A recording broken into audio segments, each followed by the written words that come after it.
All right, welcome. Today, we're going to dive deep and decode the intelligence that's literally reshaping our world, looking at everything from the big ideas all the way down to the code that actually makes it happen. Okay, so let's jump right in. We see images like this all the time, right? A glowing chip, the future in our hands, but what's really happening inside that chip?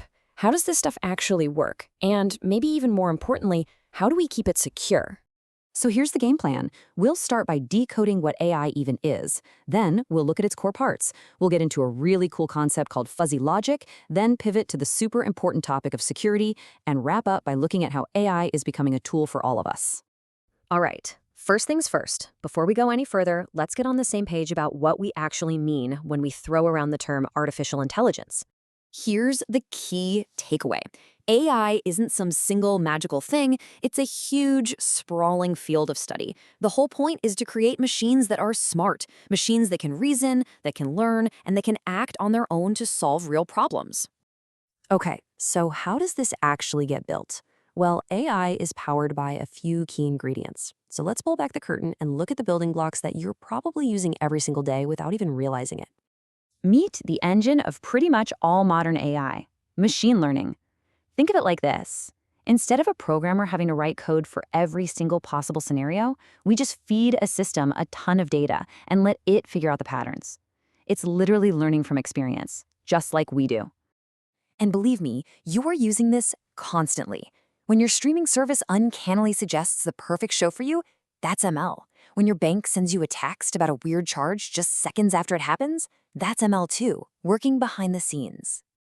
Next up, we have NLP. This is all about closing the communication gap between us humans and our machines. It's the technology that lets you actually talk to your devices and have them get what you're trying to say. Yep, every time you ask the Alexa for the weather or use Google Translate to order coffee on vacation, that's NLP. And that junk folder in your email that magically filters out all the spam, you've got NLP to thank for that little piece of daily magic. Now, this one is all about giving computers the gift of sight. But it's so much more than just seeing a bunch of pixels. It's about understanding what those pixels actually represent, whether that's a stop sign, a person crossing the street, or even a tiny abnormality on a medical scan. And the applications here are just mind-blowing. We're talking about the tech that lets a self-driving car see a pedestrian, that helps a doctor spot cancer on an X-ray way earlier, and even helps stores figure out how people move through their aisles. It's everywhere. All right, let's get into something really cool, and maybe a little less known. We're going to go beyond the simple yes or no of traditional computers and talk about a technique that thinks a lot more like a person. It's called fuzzy logic. Think about it. Computers love black and white, right? True or false, 1 or 0. But that's not how we experience the world, is it? Our reality is messy. It's full of gray areas. So how do you teach a machine to understand concepts like a little warm or very fast? And this image just nails the concept. Instead of a simple light switch that's either on or off, fuzzy logic is like a dimmer switch. It deals in degrees of truth. So the question isn't just, is it cold? Yes or no. The answer could be kinda, a little bit, or very much so. So, how does this actually work under the hood? Well, it follows this really elegant 4-part process. It's designed to take a super precise input, like an exact temperature, and turn it into a smart, nuanced decision. This is where the magic happens. Step 1, fuzzification. That's just turning a hard number like 68 degrees into a human-like concept like cool. Step 2 is the rule base. This is the expert knowledge, simple if-then rules, like if it's cool, then increase the heat a little. Step 3, the inference engine, is the brain that applies that rule. And finally, defuzzification translates a little back into a concrete command, like increase the heater by 2 degrees. And that's it. That's how your smart thermostat knows exactly what to do. Okay, so we have all this incredible AI, but it's all running on computers, and those computers have to be locked down tight. This brings us to the absolute foundation of all of this, operating system security, the guardian angel of our digital lives. Now, this is super important, and people mix these two up all the time. Think of it like going to a club. Authentication is the bouncer at the front door checking your ID. It answers the question, who are you?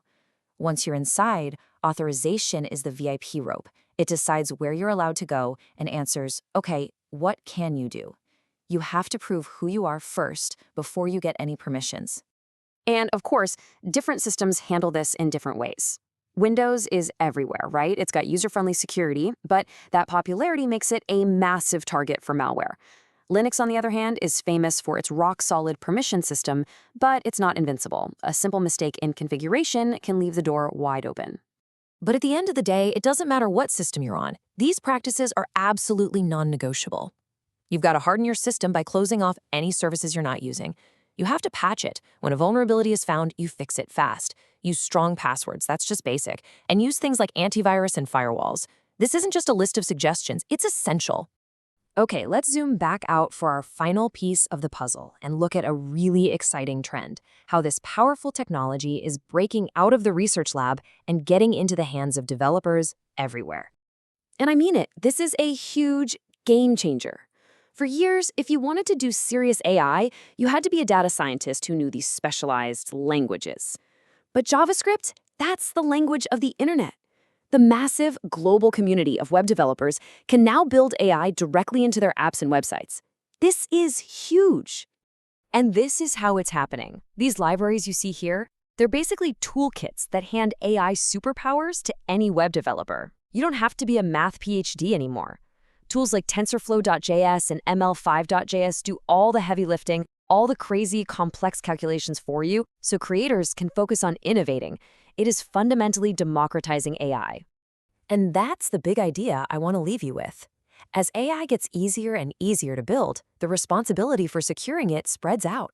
It's not just a job for security specialists anymore.